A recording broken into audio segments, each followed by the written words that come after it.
Magandang umaga, Pilipinas. Narito ang latest sa lagay ng ating panahon. Easterlies ang nakakaapekto ngayon sa buong bansa at nagdudulot yan ng mga localized thunderstorms sa malaking bahagi ng Mindanao. Anytime of today ay posible po yung mga pagbuhos ng ulan, mga localized lamang at mga panandalian sa ilang bahagi po ng Mindanao. Samantala sa Luzon at Visayas ay maaliwalas pa rin ang papawirin at ang inaasahan pa rin ho natin sa maghapong ito ay halos mainit at paalinsangang panahon pa rin kaya't patuloy natin pinag-iingat ang ating mga kababayan sa banta pa rin ho ng heat stress at mga heat cramps. Samantala yung bagyo na nasa labas ng ating area of responsibility, update ho, huling nakita yan sa layong 1,165 kilometers silangan yan ng northeastern Mindanao. At taglay pa rin ito ang lakas ng hangin, umuabot po sa 75 kilometers per hour near the center at gustiness na 90 kilometers per hour. Sa mga nakalipas na oras, pakanluran pa rin ang naging pagkilos niya at 20 kilometers per hour. Based na rin sa track na ipinalabas natin ngayong 5 a.m. ay may posibilidad po o inaasahan nating papasok po ito sa PAR ngayong araw din ho yan, araw ng Sabado, at papangalanan po natin siyang si Bagyong Kaloy. At generally, west-northwestward ang kanyang magiging movement at kung makikita nga po natin ay weakening ang kanyang trend. Ibig sabihin, mataas ang tsansa na hihina ito habang nasa Philippine Sea.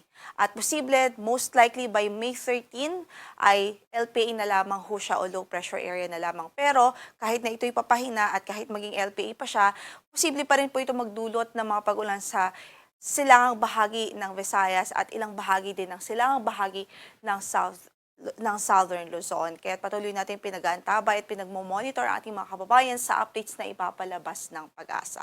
Ukol po dito sa nasabing weather disturbance. Samantala para sa pagtayo ng ating panahon sa araw na ito ay bahagyang maulap hanggang sa maulap ang papawirin sa Metro Manila at natitirang bahagi pa ng Luzon. At mataas pa rin ang mga temperatura na inaasahan natin dito nga sa Kamaynilaan. 26 to 36 ang pwede maging air temperature natin. Habang sa Baguio City, 18 to 27 degrees Celsius, 26 to 34 sa Lawag, 26 to 31 sa Tugigaraw, 26 to 33 sa Legazpi City, at sa Tagaytay ay 23 to 32 degrees Celsius naman po ang inaasahan. Samantala dito po sa Visayas at Mindanao ay bagyang maulap hanggang sa maulap din ang magiging papawirin. May tsansa din ho ng mga thunderstorms or mga localized thunderstorms lalong-lalo na po pagdating sa hapon at gabi.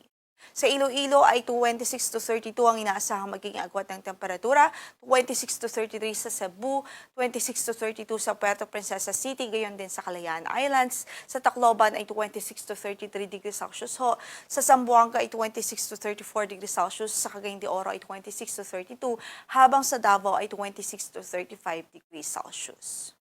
At dahil nasa kasagsagan ho tayo ng tag-init season, dito nga po sa Metro Manila, umabot po tayo kahapon sa 42 degrees Celsius na maximum heat index at madaming lugar din ang nakapagtala ng nasa danger level. At ilan na nga po dyan, itong mga lugar na ito nakapagtala ho ng maximum o pinakamataas na heat index kahapon sa buong bansa.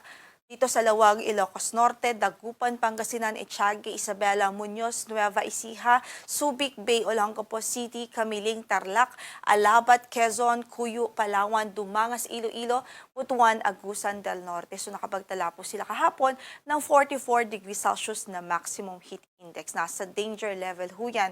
Kaya't patuloy nating paalala sa ating mga kababayan, mag-ingat po tayo hanggat maaari iwasan po ang matagal na exposure sa sunlight o direct exposure sa sunlight, lalong-lalo na sa katanghalian at hapon. Dahil yung ganitong or continuous na exposure sa ganitong klaseng init, pwede pong magdulot yan ng mga heat stress, heat cramps, and in serious cases ay pwede pong magdulot ng heat strokes.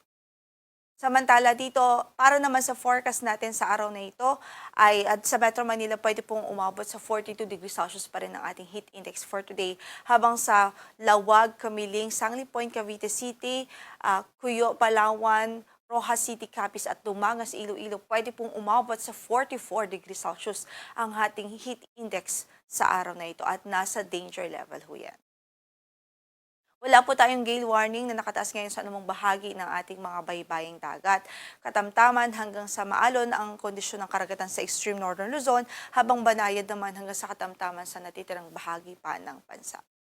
Ang sunrise natin today is 5:30 in the morning at lulubog ang araw mamaya sa ganap na 6:15 ng gabi.